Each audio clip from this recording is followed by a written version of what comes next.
Good afternoon, Americans. This is your favorite alien here on the afternoon of Tuesday, August 3rd, 2021, sitting in for Paul Harvey this afternoon. Stand by for the rest of the story.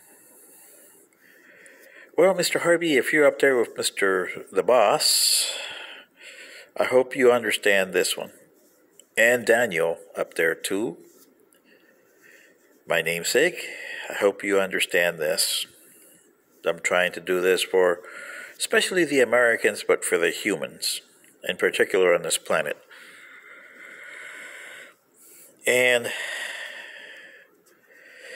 for you humans, especially Christians and Jews, if you look at the Old Testament, Daniel 5, it's related to King Nebuchadnezzar II of Babylonia. Now, King Nebuchadnezzar was born in, they think, Ubik was the city he was born in.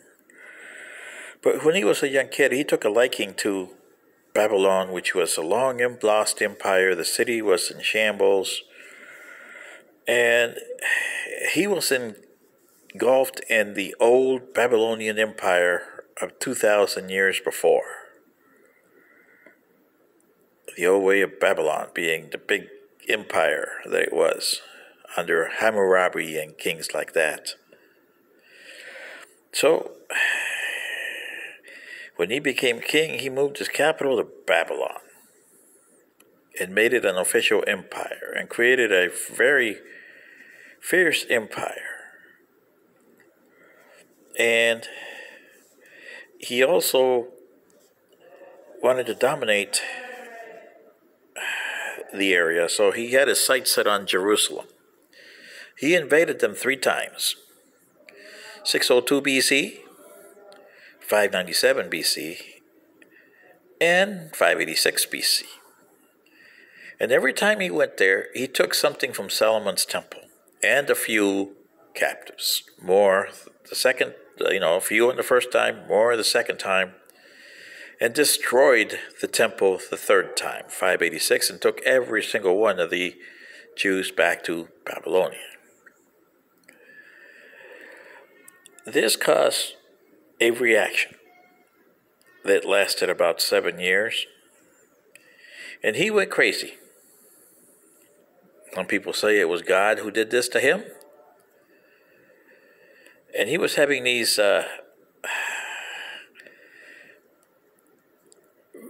visions or dreams. And he had all these wise men that he had inquired with, astrologists and soothsayers and everything under the sun, who came in the first time when he had the first dream and told him that they couldn't decipher it. Poor guys. So, in true Babylonian fashion, he executed them. Except for one. This one Israelite he had captured a long time before the fall of Jerusalem. And his name was Daniel. And Daniel just came and told them that he should look at himself to find answers that he's seeking and how to stave away what is going on in his empire. Because the empire was starting to crumble and he didn't know why. Okay? And this is a lesson that President Biden and the United Nations Security General should understand.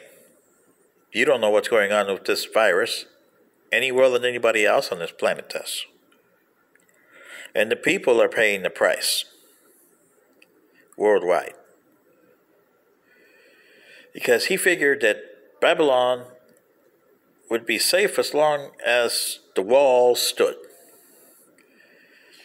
Well, he didn't understand that dream. So he went on a 7-year craziness where they said he would eat grass and all kinds of stuff and be really crazy.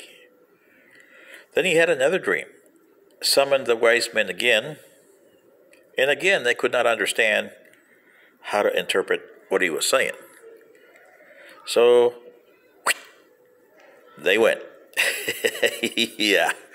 It's kind of like President Trump with his guys, remember? Fire, fire, you're fired, you're fired. Yeah, well, in this case, it's you're executed, you're executed. Yeah. This is why I like your human stories. Oh, they're fun. But you don't understand the meaning of the story. And it's a serious meaning to the story. Daniel told them the meaning of the story. And the way he said it, when you translate it from Aramaic, because that's the language they were speaking in. Hebrew had long dashed. Okay, there was no Hebrew. And Daniel's Aramaic, and if you translate it to today's 21st century English, American English, and listen carefully, Mr. President Biden, because you are missing the point. Daniel said, quote, and if you interpret this the right way, this is what you get. Sir, the one God, true God, has given you powers. You have an empire. Hello? You have people that's under your control and a large area of the planet that's under your control. We allowed you to have this. You eliminated God's people. The Israelites are under your control. They're no longer in their home state. They have defied him, so therefore there will be no home state for them for the foreseeable future. You would go 50, 100, or 200 lifetimes before they'll see their home again. Okay? If you want to continue your empire, you must show the subjects, the people that you rule and govern. And there is a difference between rule and govern. And you got to tell them what the difference is. You got to show honesty and faith and trust. So they can show trust, honesty, and faith back. If you have that, you'll have a good empire. If you don't, your empire end up disastrous. And somehow, King Nebuchadnezzar II in 580 BC took this to heart. And for the rest of his life as king of Babylonia, till his death in 559 BC,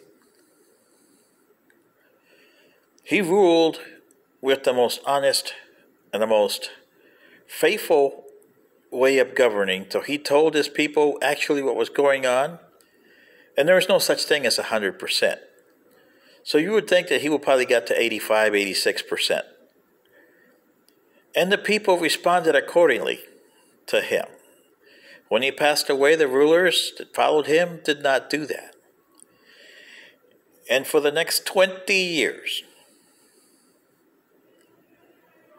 rulers came, rulers went, rulers were murdered. The empire fell. The Medes, which were becoming the Persians, under Darius the First, and his son Darius the Great in 539 BC, finally got to Babylon and sieged it. The emperor at the time, Balthasar,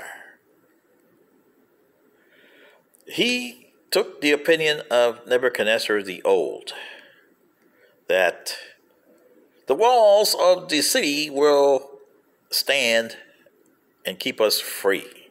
We have enough food, we have enough water for years. They'll give up. So he ordered a big party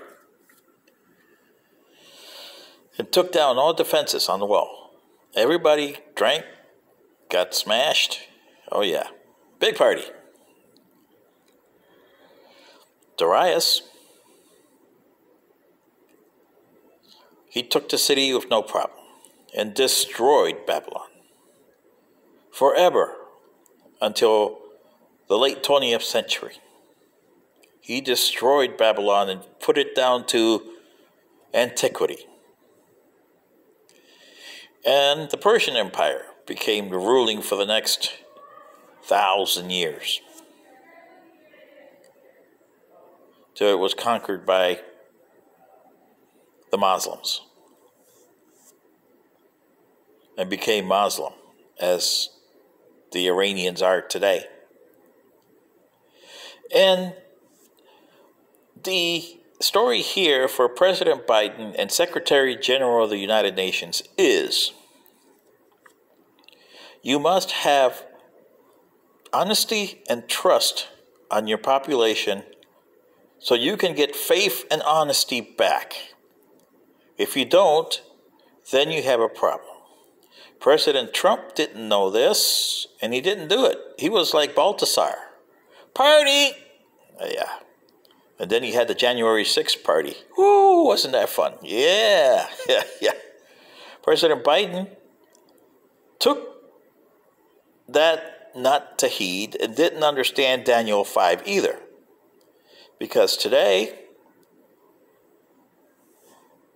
you got a third or fourth wave of the virus killing people. And you'll have a fifth, a sixth, a seventh, an eighth, and a ninth. And this I know because the history of you guys say that by the end of 2021, it'll be so awful you won't understand it. Because the waves that you got now in August, in September will be 10 times worse. In October, 10 times worse in September. In November, 10 times worse in October. And in December, all hell breaks loose because none of the vaccines will work. And it's not their fault. The vaccines were good. They were like the walls of Babylon, held their place. They're a stopgap measure. But when you party, in this case, you opened up the United States, you opened up the world to being, let's go back to being normal back in 2020. You let the Medes and the Persians in. Therefore, Babylon, down to disaster.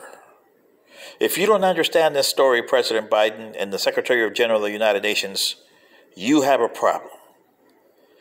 I know you would understand it, Mr. Harvey, and I know the boss understands it, since Daniel was doing his bidding. Everybody here has free will. What you do with it is your own thing. How you handle it, that's the key. Sitting in for Paul Harvey this afternoon, this is your favorite alien. Good day.